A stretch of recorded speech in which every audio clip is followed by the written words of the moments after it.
2 سال کے سید سجاد علی کے قریب تھے کھڑے ہوئے.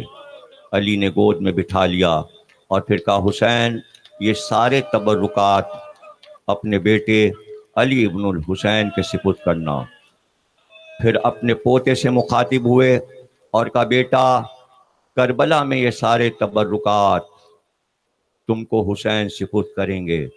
پھر تم اپنے بیٹے محمد باقر کو سپرد کرنا، اور جب یہ تبرکات محمد باقر کے سپرد کرنا تو اے سید سجاد علی کا سلام محمد باقر سے کہہ دینا.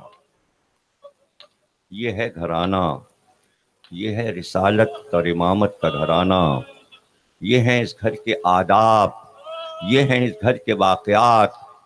انبیاء کے خاندانوں میں بھی ایسے فضائل نہیں دیکھے گئے جیسے علی اور علی کے گھر میں فضائل کے انبار ہیں. اور اس کے بعد فرمایا 4 قبریں بنانا. آج تک ہسٹری میں بحث ہے علی کی اصل قبر کہاں ہے. ارے بھائی آپ جب راز گھر کے نہیں جانتے، قرآن کے رازوں کو نہیں جانتے، تو یہ باتیں ہسٹری میں لکھنے کی کیا ضرورت؟ جو راز جانتا ہے وہ جانتا ہے کہ مولا علی نجف میں ہیں، وہ ہیں نجف میں. قبریں بنائی گئی تھیں الگ الگ، علی کی وصیت تھی، اس لیے کہ علی بتا چکے تھے کہ بنی امیہ قبروں کو کھود کر قبروں کی بے حرمتی دشمنی میں کرتے ہیں، اس لیے قبر چھپائی گئی تھی.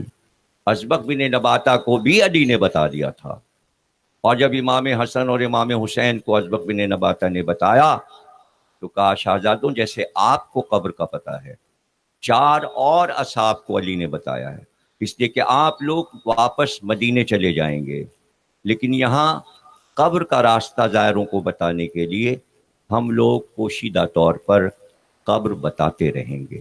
ہارون رشید کے دور میں، یعنی ہمارے امام موسی کاظم کے دور میں، مولا علی کی قبر عوام کے سامنے آئی. تمام ائمہ کو پتا تھا، تفصیل میں شب قدر میں پڑھتا ہوں، تبھی پڑھوں گا، ابھی نہیں پڑھ رہا. ہر امام جب کربلا جاتا تھا تو پہلے نجف جا کر مولا علی کی زیارت پڑھ کر پھر کربلا جایا کرتا تھا. ہر امام کا یہ دستور تھا. جب آپ نجف جائیں گے وہاں پر وہ مقامات بنے ہیں جہاں پر وہ ائمہ ٹھہرا کرتے تھے. مقام سید سجاد، مقام امام صادق نجف میں موجود ہے. اور اب تو خیر جو دربار آراستہ کیا گیا ہے شاہ نجف کا، وہ تو دنیا میں ایسی عمارت ہی کبھی نہیں بنی اور نہ بن پائے گی جیسی شاندار عمارت دربار علی کی بنی ہے، جس کا نام صحن فاطمہ زہرا رکھا گیا ہے. یعنی عراق کی حکومت نے جناب سیدہ کی طرف سے علی کو تحفہ پیش کیا ہے، اور جب آپ اسے دیکھتے ہیں تو دنگ ہو جاتے ہیں کہ کیا در و دیوار ہیں اور کیا شیشے کا کام کیا گیا ہے. لگتا ہے جواہرات چمک رہے ہیں. نجف کو سجا دیا گیا ہے. آج کی رات نجف میں بہت مجمع ہے، نجف میں بھی مجمع ہے، لیکن حسین کی زری پر بھی مجمع ہے. نجف سے آ کر لوگ حسین کو یتیمی کا پرسہ دے رہے ہیں، پھر وہاں سے نکل کر عباس کے روضے میں جا رہے ہیں آج کی رات، اور واہ عباسہ کہہ کر عباس کو بھی ان کی یتیمی کا پرسہ دیا جا رہا ہے. تقریر خاتمے پر پہنچ رہی ہے. اس کے بعد جلوس برآمد ہوگا. آپ تمام حضرات تابوت کے ساتھ جائیں شہدائے کربلا تک. اس کے بعد پھر آپ حضرات اپنے گھر روانہ ہوں اور رات کو جاگیں، سوئیں نہیں. یہ شہادت کی رات ہے. جیسے شب عاشور ہے ویسے ہی یہ شب بھی ہے. صبح قیامت نمودار ہونے والی ہے، صبح قیامت نمودار ہونے والی ہے.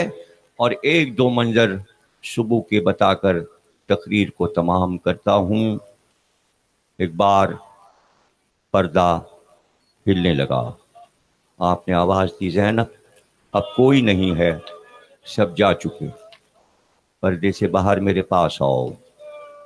ایک پردہ ڈال دیا گیا تھا گھر میں، چونکہ اصحاب مسلسل زیارت کے لیے آ رہے تھے، بیویاں پردے کے پیچھے تھیں.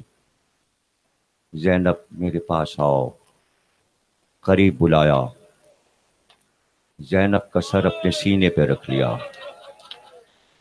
خود حضرت زینب نے بیان کیا کہ بابا نے مجھ سے کہا زینب میرے بعد بڑی مصیبتیں پڑنے والی ہیں، بھائی کا کٹا ہوا سر دیکھنا ہے، جوان بھتیجا تمہارے سامنے سینے پہ نیزہ کھائے گا، ایک بھتیجا تمہارے سامنے گھوڑوں کے سموں سے پامال ہو جائے گا، ایک ننھا سا بھتیجا گلے پہ تیر کھائے گا اور پیاسا دنیا سے چلا جائے گا۔ اے زینب تم کو دیکھنا ہے کہ قید خانے میں اپنی بھتیجی کی قبر، معصوم بچی کی قبر قید خانے میں بنتے ہوئے دیکھو گی۔ زینب تمہیں دیکھنا ہے کہ بھائی کا گلا تمہارے سامنے کٹ رہا ہے، زینب تمہارے خیمے جلائے جائیں گے، زینب تم بچوں کو لے کر جلتے خیموں سے باہر آؤ گی۔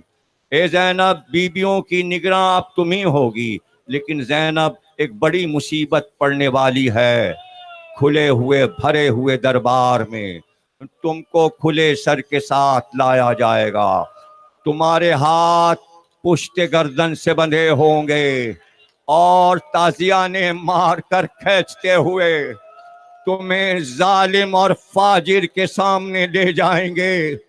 ایک بار بیٹی رونے لگی، کہا بابا جتنی مصیبتیں آپ نے بتائیں زینب آپ کی بیٹی ہے، لیکن یہ کیسے زینب کرے گی کہ چادر سر پہ نہ ہو اور نامحرموں کے مجمع میں اسے لے جایا جائے؟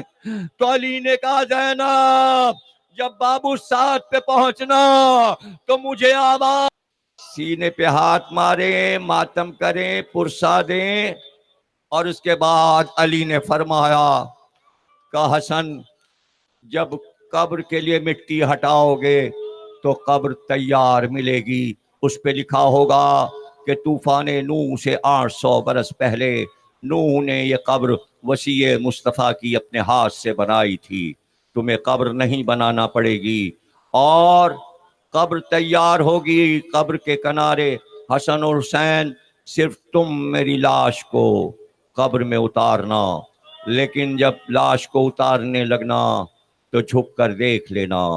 حسن اور حسین جب لاش اتارنے لگے تو جھک کر دیکھا تو علی کے دونوں ہاتھ پھیلے ہوئے تھے اور قبر میں علی نظر آئے اور کہا لاؤ بیٹوں میرا جنازہ میرے ہاتھ پر رکھ دو۔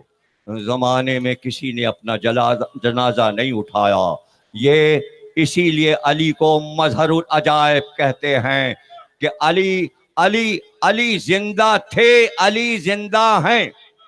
قرآن کی ہر آیت کی روح سے علی نے بتایا کہ ہم معصومین مرتے نہیں ہیں، زمانہ دیکھتا ہے کہ سر زخمی ہے، زمانہ دیکھتا ہے کہ ہم نے دنیا چھوڑا، لیکن یاد رکھنا یہ دنیا ہماری گزرگاہ نہیں ہے، ہمارا ملک کہیں اور ہے، ہم تمہیں بتانے سکھانے اللہ کے حکم سے آئے تھے، زندہ آئے تھے، زندہ جا رہے ہیں، نور بن کر آئے تھے، نور بن کر جا رہے ہیں، ہم خاک سے نہیں بنے، ہم مٹی سے نہیں بنے، جس طرح میرا معبود زندہ ہے اسی طرح 14 زندہ ہے۔ اگر یقین ہے سب کو کہ اللہ زندہ ہے تو وہ سمجھیں کہ 14 بھی زندہ ہے۔ حسن اور حسین گھر آئے، جیسے ہی قدم رکھا دروازے پہ زینب کھڑی تھی، 4 جملے ادا کروں گا، تقریر ختم ہو گئی، اور اس کے بعد ذل رضا صاحب ماتم اٹھا دیں گے، نقی صاحب نوا پڑھیں گے، آپ لوگ نوا پڑھتے ہوئے جلوس کے ساتھ جائیے گا، صرف 4 جملے عرض کر رہا ہوں، بس زیادہ نہیں پڑھنا مجھ کو، جو مصائب ہیں وہ کل کی مجلسوں میں دونوں میں عرض کر دوں گا۔ کل کے بھی مصائب ہیں 21 کے۔ زینب دوڑ کر حسن اور حسین کے قریب آئیں، کا بابا کو دفن کرائے؟ ہاں بہن، قبر بنا دی، بابا کو دفن کر دیا۔ بہت دیر تک بہنوں نے گریہ کیا اور کوہرام مچ گیا کہتے کوفے کا کوئی گھر ایسا نہیں تھا جہاں سے رونے کی آواز نہ آ رہی. تمام تاریخوں نے لکھا کہ ہر گھر میں کوفے کے صف ازا بچھی تھی، اور جتنی بیوائیں عورتیں تھیں اور یتیم بچے تھے جن کی خبرگیری رات کو اٹھ کر علی جاتے اور روٹیاں پکوا کر لے کر جاتے، اپنے ہاتھ سے یتیم بچوں کو کھانا کھلاتے، اور بچوں سے کہا کرتے تھے اگر کوئی پوچھے کہ تمہارا باپ مر گیا، کہنا باپ مرا نہیں، ہمارا باپ علی ہے، ہم یتیم نہیں ہیں، ہمارا وارث علی ہے. بچوں کو بہلاتے. ایک واقعہ یہ بھی ہے کہ ایک عورت مشک بھر کر لے کر جا رہی ہے، مشک نہیں اٹھ رہی ہے. علی نے کہا چل میں گھر پہنچا دوں. جب علی گھر پہنچے تو دیکھا بچے رو رہے تھے، تڑپ رہے تھے، اور وہ تنور روشن کرنا چاہ رہی تھی. تو پوچھا کیا مصیبت پڑی ہے؟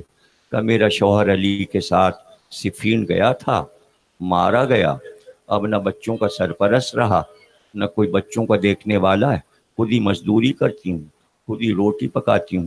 تو علی نے کہا اچھا، آج علی تیرے گھر تنور پہ روٹی بھی پکائے گا، تیرے بچوں کو بھی دیکھے گا، میں ہی تو علی ہوں، اور اب جب تک میں زندہ ہوں تیرے بچوں کی سرپرستی، تیری بیوگی، تیرے گھر کا بار سب میرے ذمے.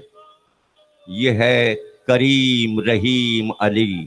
تو آج علی کے دروازے پر چھوٹے چھوٹے بچے سر پیٹ کر رو رہے تھے. روتے روتے رات گزری، دوسرا دن گزرا، لیکن گھر میں کوحرام رہا. بہنیں صف ازا بچھائے بیٹھی تھیں، حضرت زینب، حضرت ام کلثوم، جناب رقیہ. کہتے ہیں حضرت عباس کی ایک بہن تھیں جن کی عمر 6 سال تھی، ان کا نام خدیجہ بنت علی تھا. یہ ام البنین کی بیٹی تھیں، لیکن یہ بار بار دوڑ کر امام حسین سے لپٹتی اور کہتی بھیا بھیا میرے بابا گھر نہیں آئیں گے کیا؟ آج کی رات بھی بابا نہیں آئیں گے، آخری تقریر سن لو. کبھی امام حسن سے لپٹ جاتی اور کہتی بھیا کیا بابا آج کی رات بھی نہیں آئیں گے، اور اتنا روتی کہ زمین پر بے ہوش ہو کے گر جاتی. کبھی جناب زینب بہن کو اٹھا لیتی، کبھی ام کلثوم اٹھا لیتی، کبھی رقیہ اٹھا لیتی. لیکن تیسری رات نہیں گزری تھی کہ ایک بار روتے روتے عباس کی معصوم بہن خاموش ہو گئی.